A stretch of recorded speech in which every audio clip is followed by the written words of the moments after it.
So, hello guys. Ayan, excited na ako sa in-order ko na vanity drawer. Ayan. Kasi, kalat-kalat yung aking mga makeup. Char. Kala mo makeup. So, hindi yung kalat-kalat kasi yung ibang konting makeup. Paano kung may damage yan? Pag-return And ka, nahihirap wala siya na. kaming maayos na mga lagayan. Kaya, ayan. Matagal ko na siyang gustong orderin. So, ngayon ako nagkaroon ng pagkakataon para i-click yung add to cart. Ayan, binubuksan na aking mister. So, need ko talaga siyang i-video ng hanggang buksan siya kasi 'di ba naghihingi ng video doon sa Shopee kapag gusto mong i-return yung order, may mali sa order, may damage. So, need natin i-video kaya binidyo ko siya.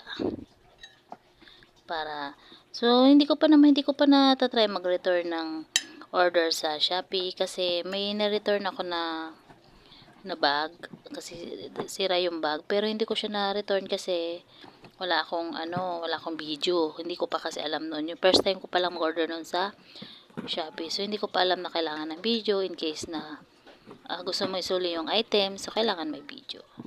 Kaya yun, ngayon, diba? So yan, makikita nyo yan. Pero ganyan pala yung vanity drawer once na mag-order ka. Ganyan yung itsura niya. Yan. Pira-piraso na siya. Tapos may mga butas na lagayan ng tornilyo. So actually guys, mga ka-lady love, maganda yung yung plywood niya. So hindi siya, mabigat siya. So tapos okay naman. Hindi naman siya yung parang marupok. So okay naman yung shop na na-orderan ko niyan.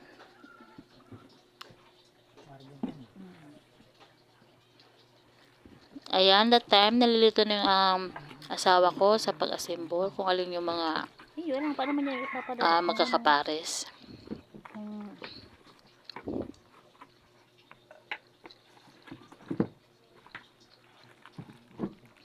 So, kung mag-order pala kayo, ka-lady love ng vanity drawer, vanity dresser, kung hindi nyo alam i-assemble, check nyo na lang sa YouTube. Kanganing mabidyohan ko na. Kasi kami, nag-try kami i-check sa YouTube, pero nakuha naman ng asawa kahit hindi siya sumunod dun sa YouTube. Nakuha niya yung kung paano siya i-assemble. Pero pag hinahirapan talaga kayo, tingnan nyo na lang sa YouTube. 'Di ba? Okay yung salamin, walang basag. So, complete naman. Okay na okay yung shop. Kaya, before naman ako nag-order, nag-message naman ako na hopefully walang damage, walang sira, walang kulang. So, yun. Ano naman yung seller? Okay naman yung seller. Hindi siya nagpabaya na ma-disappoint tayo sa order. Kasi nag-order na din ako in-orderan ko ng vanity drawer. May in-order na din ako sa kanya na hook. Ayun nga. Ayan, dito sa katabi ko. Yung ng mga bag, sabitan ng mga bag at ng map. So, ayan. Yan kasi yung cabinet ko. So, di ba walang kabuhay-buhay. Ayun ang aking Santo Niño. Andyan lang ako nagdadasal. Ando lang. Next time nga gusto ko siyang orderan yung Santo Niño. Kung gusto ko siyang orderan ng maganda din na lagayan. Ayan, minassemble na kami. Ayun o. Minassemble na kami dyan. Ito cabinet.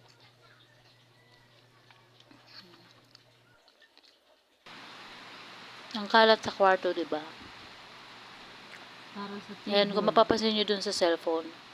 Yan yung ginagaya-gaya namin, pinapanood ko.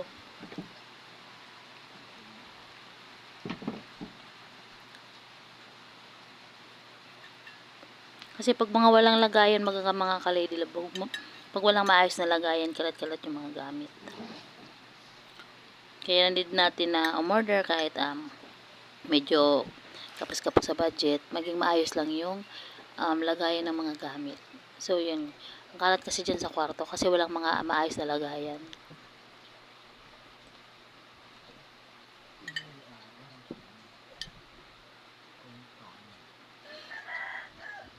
Ngayon nga na gusto ko pa ng mga school supply, ng cabinet lagayan ng school supply. Kasi wala akong mga lagayan ng mga school supply ng dalawang bata. Kaya Need ko naman order.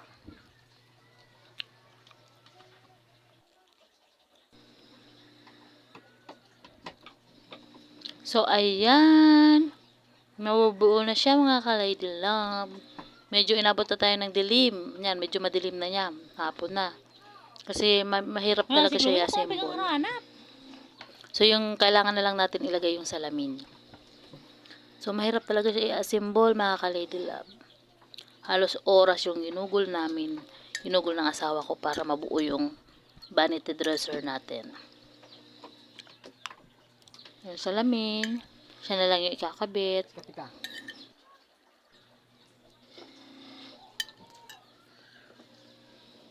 Napakapi yung asawa ko sa sobrang pagod. Nagutom. Yan yung itsura dapat na magaya natin. Pasensya na po kayo, medyo ano yung boses ko kasi kumakain po ako.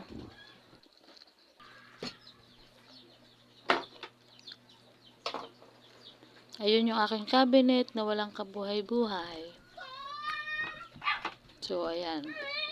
Mapapalitan natin siya ng magandang cabinet. Pero yung cabinet ko luma, ano ko naman siya, order ako ng wallpaper para mapaganda ko siya. Para hindi naman siya masayang. Ayan, hello mga ka-Lady Love. Sa wakas, natapos na, nabuo ng ating vanity drawer. So, ayan, kung mapapansin nyo sa upuan, may aircon siya na nakalagay kasi yung asawa ay yung anak kong lalaki excited na maglalagay ng kung ano-ano dyan sa vanity drawer. Ayan, para naman sa mga makeup, hindi naman sa laruan. So, ayan, nagamit na siya. Ayan yung pulbo ng katiwangwang na. Ayan, bye-bye. Thank you for watching.